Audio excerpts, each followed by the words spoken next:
Hey everyone, Jonathan Bailor back. Folks, I got to tell you, I'm a little worried about this introduction because I'm afraid I'm going to babble, but I have to because I'm excited. And the first thing I'm going to say is when I was reading the book written by today's guest, I was on an airplane, and I swear that the people behind me, next to me, and in front of me thought I had Tourette's because like every 5 minutes I'd be like, yes, yes. And I'm just so happy with what I was reading and just the sentiment of the book and the approach taken. And we have a guest who I'm very excited to bring with you. He is author and just academic scholar. He is the chair of health and law policy over at a Canadian Research Center. He is the health senior scholar at the Alberta Heritage Foundation for Medical Research. He's a professor of faculty in law at the School of Public Health there, and he's a research director for the Health, Law, and Science Policy Group. He's won all sorts of academic awards, and you can tell that in his book, The Cure for Everything, where today's guest,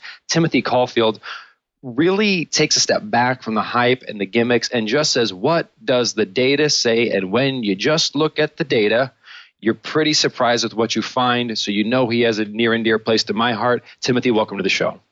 Thank you. And thanks for that great introduction. Wow. That was a little long. I'm like, oh my God, that was a long introduction. But I just had to say, Timothy, because when I was reading your book, even before we get into your actual research, the thing that inspired you to write this book, I thought was so great. Can you talk about that a little bit? Yeah, for sure. My whole life, I've been a fitness geek. So I've always been into exercise. And so that, I had this sort of personal interest in the topic.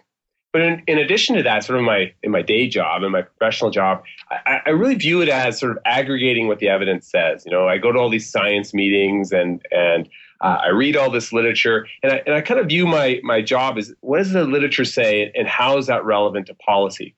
So I thought if I kind of married the two, it would be a very interesting book. And to be honest with you, at first it wasn't going to be a book aimed at the general public, but the more I got into it, the more I thought, this is something that might be good for the general public. And so I had, as you know, I tried to have a lot of fun with it, involving myself and my family.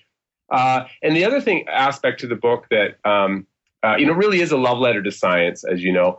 I wanted to look at, and this is stuff that we do a lot of research on, I wanted to look at how all the forces in society twist what we hear about health and fitness. So that was also a very important element that I wanted to be a constant theme throughout the book. So all those things came together, and The Cure for Everything was the result. Tim, you have something on your Amazon page, which literally everyone go, as you're listening to this, go to Amazon.com, type in Cure for Everything and check out Tim's book because it's fabulous.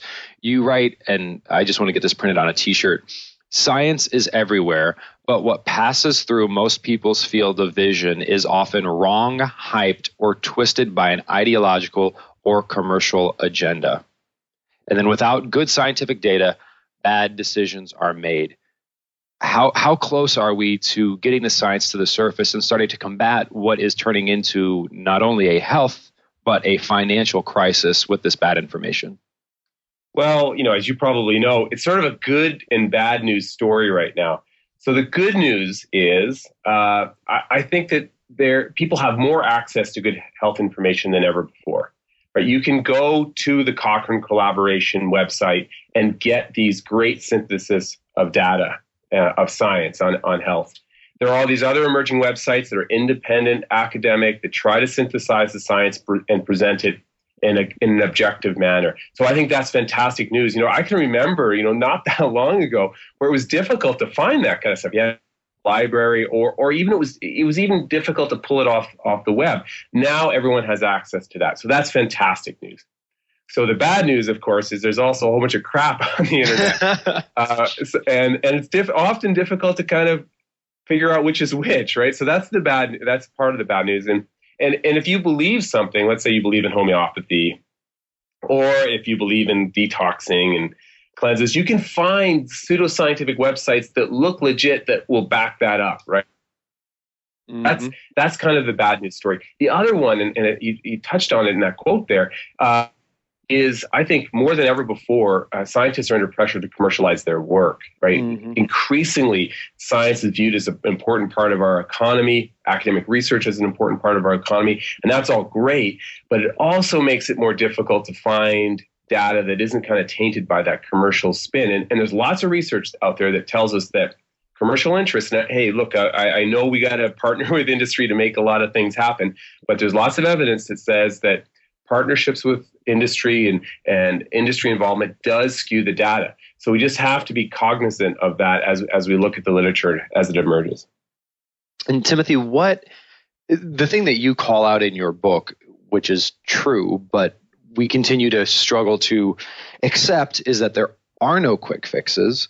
It is something that is going to take sustained effort. But what you also notice is that some of the ways we've been told to sustain effort, for example, exercising for hours and hours and hours to lose weight, is not necessary. And in fact, the data suggests that it's not really a quick fix, but there are much more effective approaches we can take. How do we bridge the gap between those two worlds?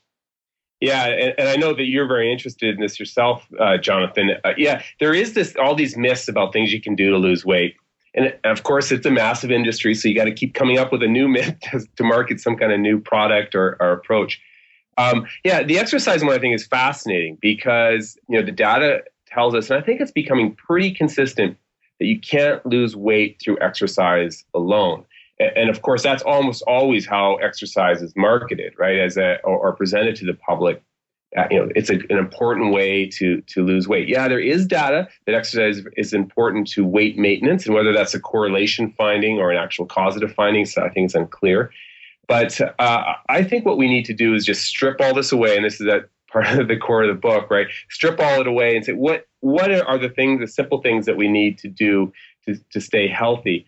And what? It's funny, when I told a lot of people about my book when I was writing it, they were saying, "Oh, it sounds so depressing. You're saying nothing works." On the contrary, I kind of think it's liberating because it kind of says, ignore all that hype, ignore all those kind of gimmicks, and just focus on what we know. And what we know does work. It's not necessarily easy, but it does work. And it's not necessarily easy, but it is simple. And that's what, even in your book, you say there's 5 simple, scientifically sound steps. And that is that distinction we try to drive home here at the Smarter Science of Slim, is that when you actually do look at the science, you absolutely can. It's simple. It's incredibly simple. It may not be easy, but it is incredibly simple. And I so agree with you, is that when we have an information asymmetry, you're pretty much done for, because unless you can go to medical school or unless you can go learn that information, you're pretty much done for. But if it's simple, if it's not an information barrier, it's just an execution barrier, the power is really in your hands, isn't it? Yeah, I think you're right. And I think that, and I have no data to back this up, so I'm being a hypocrite here. So I'm going to speculate. But I kind of think that, market and all of the industries that want to sell this kind of stuff benefit from that kind of noise, right? The confusion out there, because it makes it easier for them to say, okay, this is the simple answer, or this is the simple answer, when of course they're just gimmicks. And there's been a couple great studies, one done here in Canada by Arya Sharma, who's a colleague right here at the U of A, and there was another one done in the U.S. These are big, huge surveys that ask the public how confused they are about health and fitness. And no surprise, like over 90% of everyone said, look, I'm totally confused. I have no idea what I should be eating. I have no idea how I should be exercising, which is astounding when you think about how often those simple messages have been around, right? It's astounding that people are still confused. And again, I'm speculating. I think part of that's because, the market benefits from that confusion. And Tim, it is, I have definitely a pretty high level of empathy for the confusion, because I think everyone understands that they need to do something different. But the challenge is, you've got the government, major industry just saying, take whatever you're eating, just eat less of it and go jog. And you have other people saying, oh, well, no, jogging is terrible for you, and actually you can eat more if you just eat these other things. And it definitely does seem like there is a paradigm shift that needs to take place, which is this approach of, do you just take the exercise routine you're currently doing and do more of it, and take the diet you're currently eating and just eat less of it? Or should you try to eat different foods and do different forms of exercise? And until we can agree on that, I think the confusion will remain. What do you think? Yeah, and actually, I'm curious about your opinion on this. I actually think that a lot of the debate that we see, and let's be honest, there is a debate in the academic literature about a lot of things, right? ongoing debate about the value of different food groups and et cetera. But I think a lot of those debates are really at the margins, right? They're at the fringe. At the core, we still know what you're supposed to do, right? We still know that, I always joke when I give talks on this. Look, if we could get, if we could get North America to eat 50% fruits and vegetables, right? Just do that and know how many calories they're supposed to eat in a day. If we just did those two things, it would be a sea change, right? It would be a radical sea change. And that's not necessarily, there's other things that need to happen. But if we just did that, which is at the core, that'd be fantastic. And got people doing a little bit of real exercise, on a regular basis. Those things would just, radical changes, right? And then we could worry about how much, carbohydrates you're supposed to be eating versus protein and what specific kind of exercise you should be doing. As you know, I'm a big fan of intervals and weight training, but we can debate whether that's the optimum way to do it. If we just had those kind of basic changes and then not worry about the details until we've made that kind of, on a population level, made a significant change at the core, I think we'd be way better off. I definitely agree with you that most of the disagreement is on that on that fringe. Another way to state what you just said is these edible products. Again, we all know on some level that this packaged non-food is poisonous, but the challenge is that's very non-ambiguous in the scientific literature. But most of us don't get our information from the scientific literature. Right? Where did I learn about the food guide pyramid? I learned about the food guide pyramid. Well, one, the food guide pyramid is put up by a government agency, and two, it's on the back of cereal boxes. Of course, cereal boxes are going to tell me that sugars and starches fit at the base of my pyramid. So maybe that's also the source of the confusion. Is if you're looking at the scientific literature, the 80%, maybe even the 90% is extremely clear and is agreed upon. But if you look in the commercial realm, well, that's like what you said. There's so much money to be made on confusing people. In fact, if they're not confused, you lose billions of dollars. Yeah, that's right. And look at the industries that have emerged, right? The organic food industry. Yeah, there's some debate about the pesticide thing, but if you're not eating enough fruits and vegetables, you shouldn't be worrying about the organic food. GMO debate, another interesting one, right? And the one I found fascinating, Jonathan, recently I was doing some work on the whole gluten wheat thing, right? Mm-hmm. And when you weigh into you get on the internet, you start researching this, it is incredibly difficult to find sort of a clear, independent assessment of that debate. I think I did distill the data eventually, but here I am, kind of an expert on gathering this information, and still I struggled to get sort of good independent sources of information on that debate, which, as you know, has become a big part of the diet discussion right now in North America. And Tim, how have you found that it's a challenge to the clear information, but the clear information does exist in the scientific community? Have you had any success?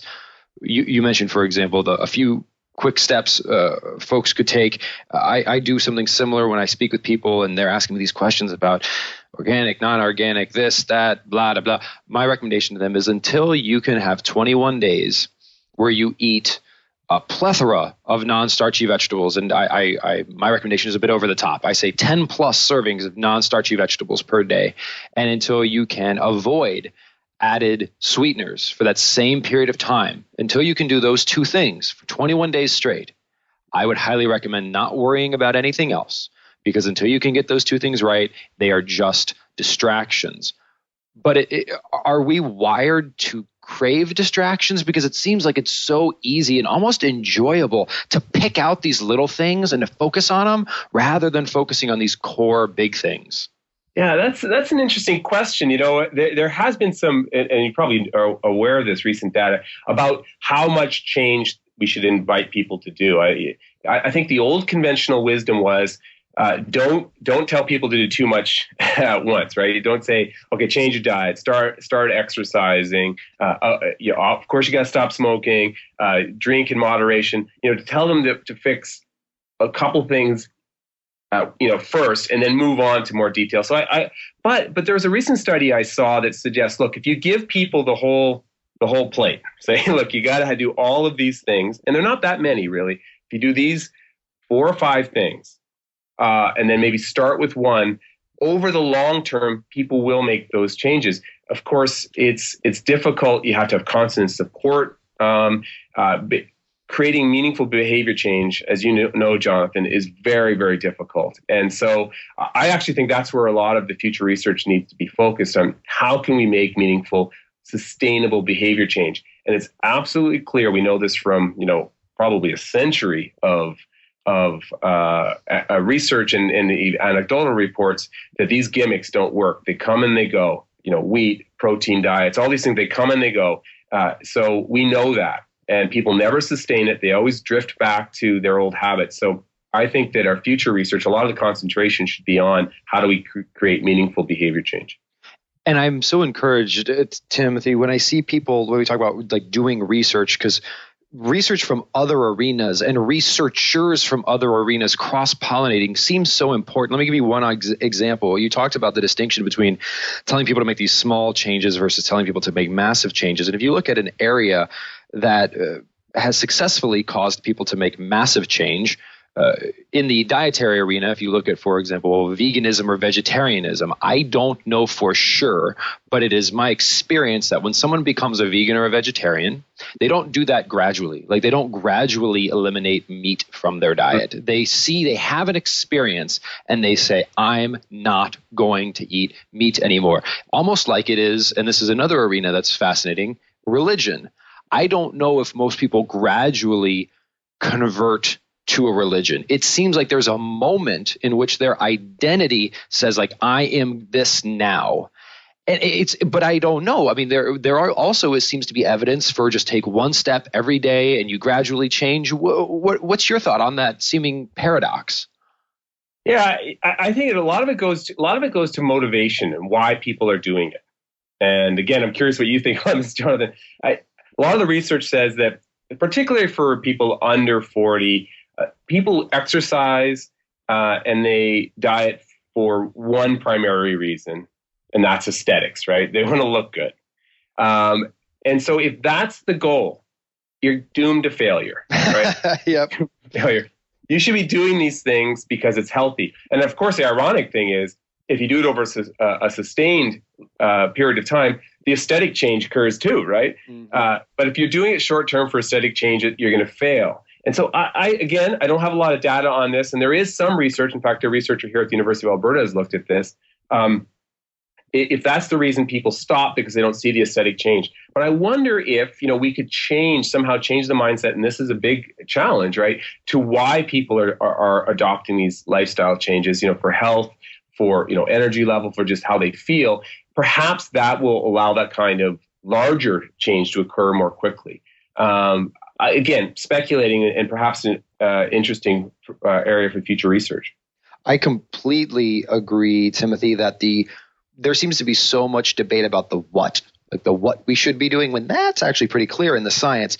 The why, that is the interesting run, right? Because if the why, the motivation is this flaccid, make number on scale change, or it's not a noble. I'm going to get a little esoteric here, but I believe, and I don't have data to support this, but I believe that most people are motivated to make a difference or to do something of meaning, like to have meaning in one's life.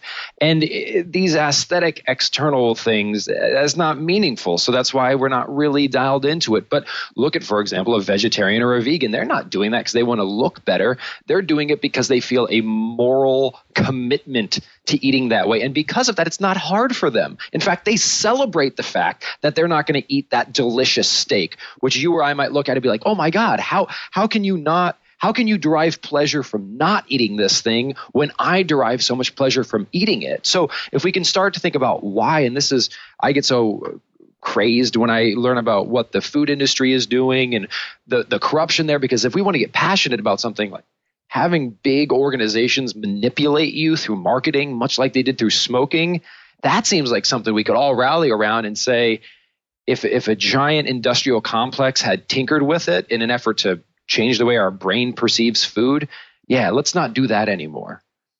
Yeah, it's very interesting concepts, right? This whole idea. I'm actually involved in a PhD committee for a student that is looking at why people become vegetarians or vegans, right? So it goes at exactly what you're saying, Jonathan. And they do it for ideological reasons, right?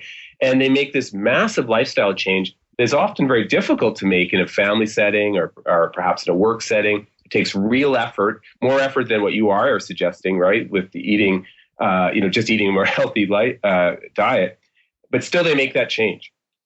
And whether it's sustained or not is perhaps beside the point. They make the big change for reasons other than, sexy abs, right? So, very interesting idea. I also find that and I do sympathize with the public around, this whole sexy ab issue, right?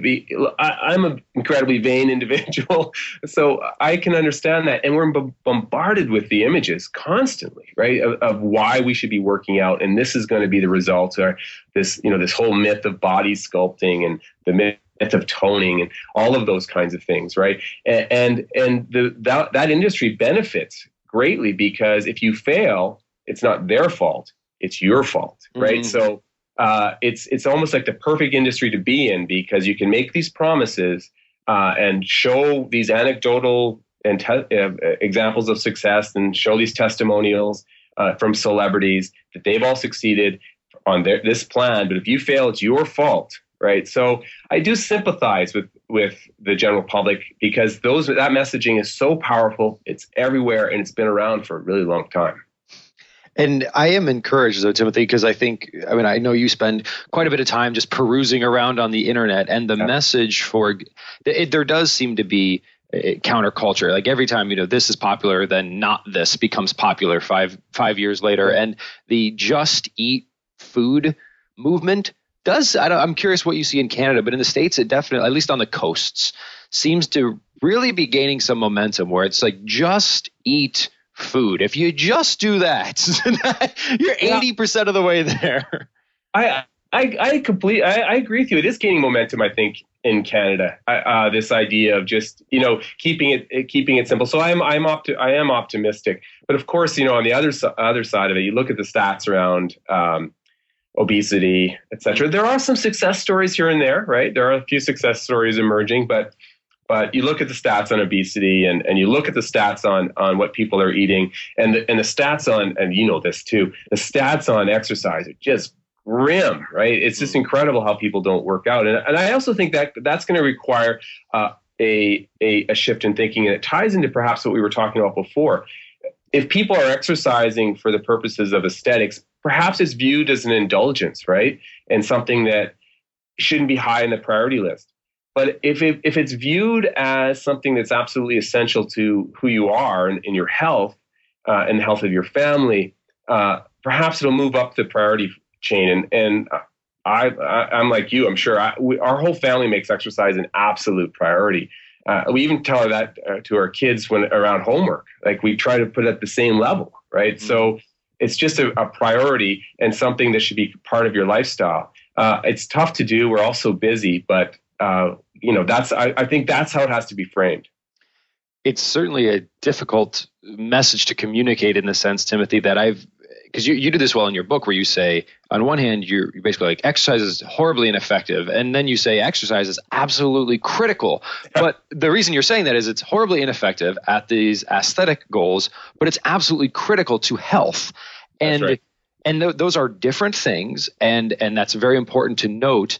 And in fact, the good news, though, is that you can, the fact is that you can be aesthetically beautiful and horribly unhealthy, but it's difficult to be very healthy and not aesthetically beautiful.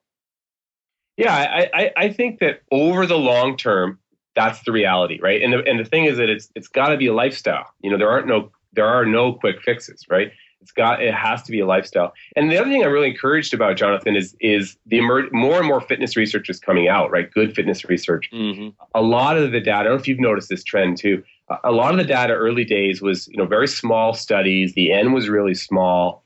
Now we're starting to see bigger studies on fitness, and without exception, the benefits just keep accruing. Right? There are more and more benefits associated with physical activity. And the other thing that I'm a big fan of and maybe there's a little bit of controversy in the literature about this, is doing exercise with a degree of intensity. There's this whole moderation push. If you just get out there and work, and I can understand why people push that, or policymakers push that. They just want to get people moving at some degree. But I do think we need to have a little bit of vigorous exercise in our life.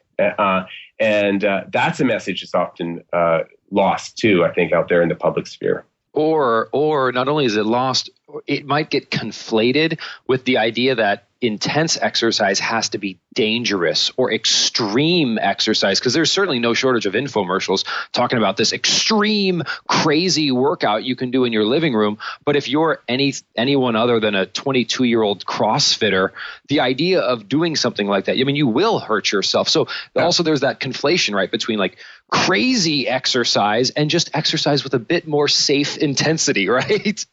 Yeah, absolutely. I always say, look, the great thing about intensity, right, is that it's relative. So if you are just getting started working out, intensity might be walking one block at a easy pace and then walking the next block really hard, right? That might be your intensity. And it can be fun too, right? It doesn't have to be, as you just point out, have to be this miserable experience where it's like you're in some kind of boot camp or something like that. It can be fun, right? And I love it, obviously. But and that's the other interesting thing is a colleague of mine always points this out. Hey, Tim, not everyone likes working out. There's a lot of variation between how the public views exercise. So I think people need to find something they love, they enjoy, and then just embrace it and make it part of their lifestyle. Well, Timothy, while we're talking about exercise, I had to mention this to you just on a personal level because, again, I'm just a personal fan of your book. And folks, again, the name of the book is The Cure for Everything, subtitled Untangling Twisted Messages About Health, Fitness, and Happiness. Wonderful book. Check it out.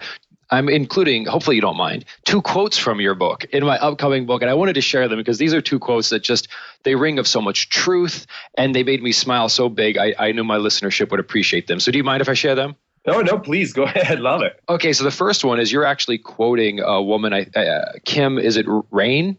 Yeah, Kim Rain, a good friend of mine. Yeah, so she says, I've run 18 marathons and put 1 pound on for each one.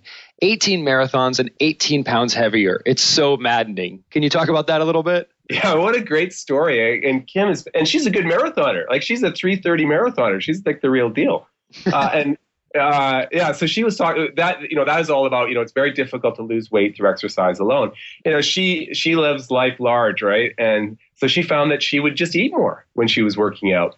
I can say that I know Kim is looking trim and fit. She looks fantastic, right? But it's a really good example of how it's difficult to lose weight through exercise alone. And it's particularly difficult, the data tells us, for women. Again, there's some little bit of squishiness in the research data on this, but in general, the data tells us that exercise just makes you hungry, and there's all this compensation behavior that occurs. In addition to that, you have all this marketing pressure saying, look, if you exercise, you have earned the right to drink a Coke. You've earned the right to drink some other kind of sugary beverage. And in addition to that, you have all those, those largely unnecessary sports drinks. And, the example I use in my book, I think, is, you play a game of tennis and you eat a banana and half a sports drink. There's absolutely no caloric benefit to that. Well, and along those lines, Timothy, the second quote is, I'm so glad you gave that anecdote because the quote I want to share here is right along those lines. And this is my absolute favorite. And it's, here we go, folks, words of wisdom from Timothy Caulfield. When you hear someone say, I work out so I can eat what I want, you should know that he is deluded unless A, he is training as hard as a Tour de France cyclist but doesn't care about his weight, or B, eat what I want means the unbridled consumption of broccoli, celery, water, and air. Isn't it true though? I mean, you know this, Jonathan, right?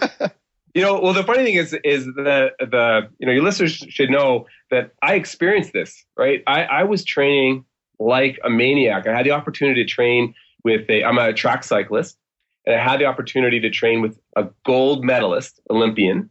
The year she won her gold medal, I had this fantastic coach, and I didn't pay attention to my diet. And I put on, I'm going to say 12 pounds during that year. I thought it was pure muscle, right? Nope. It was almost nothing but fat. And I have, as you know from the book, I have the body scans to prove it. And so a really good example of how you can just slip down, fall down that slope of thinking you can eat whatever the heck you want. Particularly as you get older, it becomes problematic. I got a teenage son. It just kills me how much he can eat. He's, thin as a rail. So as you get older, it becomes more and more problematic. And it is so insidious, Timothy. I mean, you know this data. I know this data. And I got to tell you, the other week, for example, I had a very stressful week. And I only go to the gym to do formal exercise once a week because I do like very, very high intensity resistance training. And I just can't do it more than once a week. And that week I was just very stressed. So I wanted to engage in some exercise purely from a stress relief perspective. So I wanted to go to the gym, just do some light weights just to get my blood flowing. And even myself, like for the next 3 days, I had this little voice in my brain, which was like, oh, well, you exercise twice as much this week. So I swear to God, like even after knowing all of this, some level subconsciously, I was like, what, how, if I think this, dear God. Yeah. I do it. I do it all the time. I go for a bike ride and I think I can eat, have more meat at dinner or have a bowl of ice cream.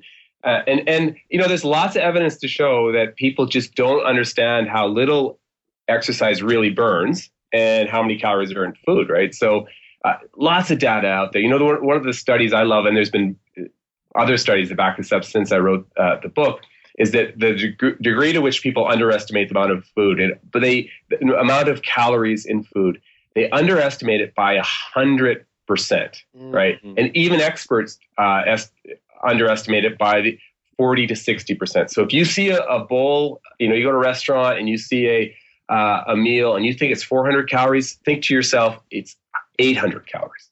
It's just incredible how we have these kind of cognitive biases that are built in that are so difficult not to succumb to.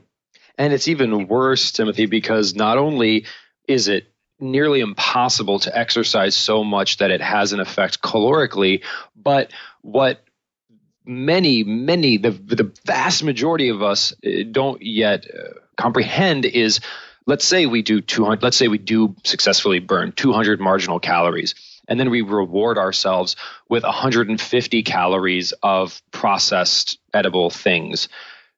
Even if we are in quote unquote a negative or calorie deficit, the hormonal and neurological chaos that those chemicals just did to our body, that like, we ain't even talking about that yet. Like the insulin spikes, the potential hypothalamic inflammation from like these processed seed oils, that's just left out of the equation completely. And that certainly doesn't seem to help. Yeah, that as you say, that just whole nother area. That sort of adds on top of this. The other myth that drives me nuts, I don't know if you heard this a lot, Jonathan, there's been a little bit in the media about this one, is that the muscle burn so much, right? That you go to the gym, you can put on all these muscles, and that's just a complete myth, right? I think in the book I talk about if you put on 10 pounds of a pure muscle, which is really hard to do unless you're a teenage boy or on steroids, really hard to do. That's like an Oreo a day extra, right?